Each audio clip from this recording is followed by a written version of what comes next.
My dear students, at the moment, we are discussing fundamental right, freedom of association.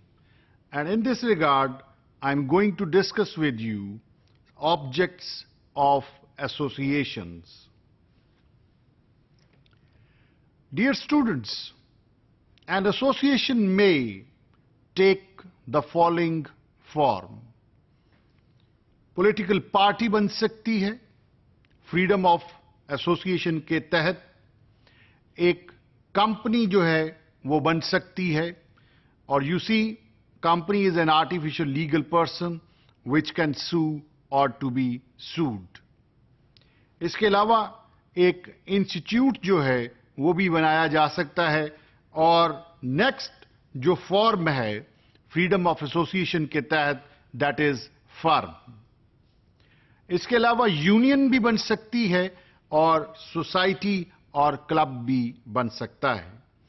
Meaning there bye article 17 के तहत जो freedom of association मौजूद है उसके तहत as many as 7 kinds of associations जो हैं वो बन सकती हैं, जिनमें से जो प्रोमिनेंट एसोसिएशंस हैं वो पॉलिटिकल पार्टीज हैं, कंपनीज हैं, इंस्टीट्यूट्स हैं, फर्म है, यूनियन है, सोसाइटी है और क्लब है. Now we are proceeding on to discuss documents containing aims and objects.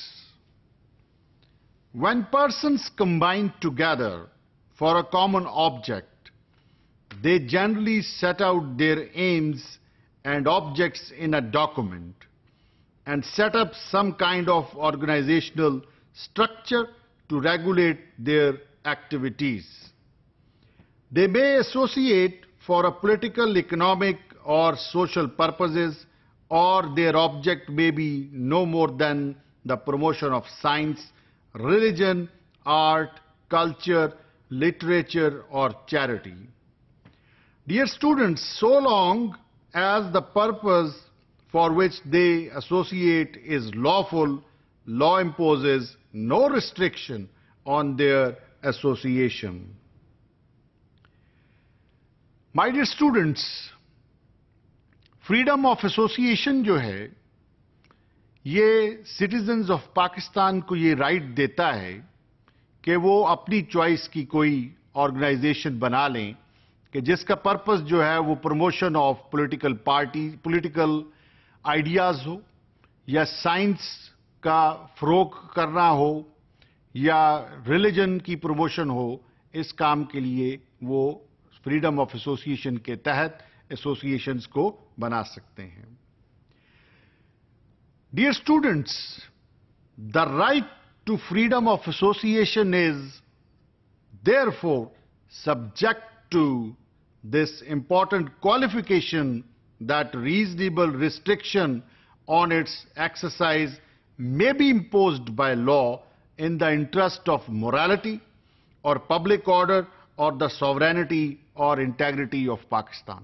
सीधी सी बात है, फ्रीडम ऑफ एसोसिएशन के तहत आप पॉलिटिकल पार्टी बनाएं, आप यूनियन बनाएं, आप इंस्टीट्यूट बनाएं, आप फर्म बनाएं या कंपनी बनाएं, नो प्रॉब्लम. लेकिन अगर उनका बनाना अनलॉफुल है, इमोरल है, तो फिर उनके ऊपर रिस्ट्रिक्शंस जो हैं लग सकती हैं.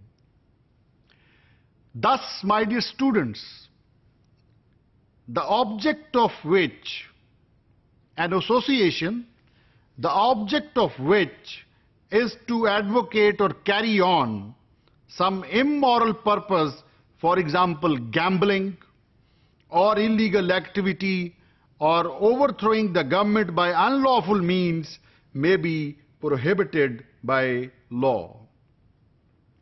इस ज़िमन में I would like to share with you a very practical example, and that is the dissolution of Imdadi companies by the Undesirable Companies Act 1958 was upheld by the Lahore High Court in progress of Pakistan Company Limited versus Registrar Joint Stock Companies. और ये जो case है ये report हुआ था PLD में 1958 में, लाहौर, और पेज है 887. ऑन द ग्राउंड ये जो इमदादी कंपनीज हैं ये इनको इनकी बेस के ऊपर, इस लॉ की बेस के ऊपर ये जो progress of Pakistan company limited है, इसको स्ट्राइक डाउन किया गया था on the ground that the companies encouraged immoral gambling.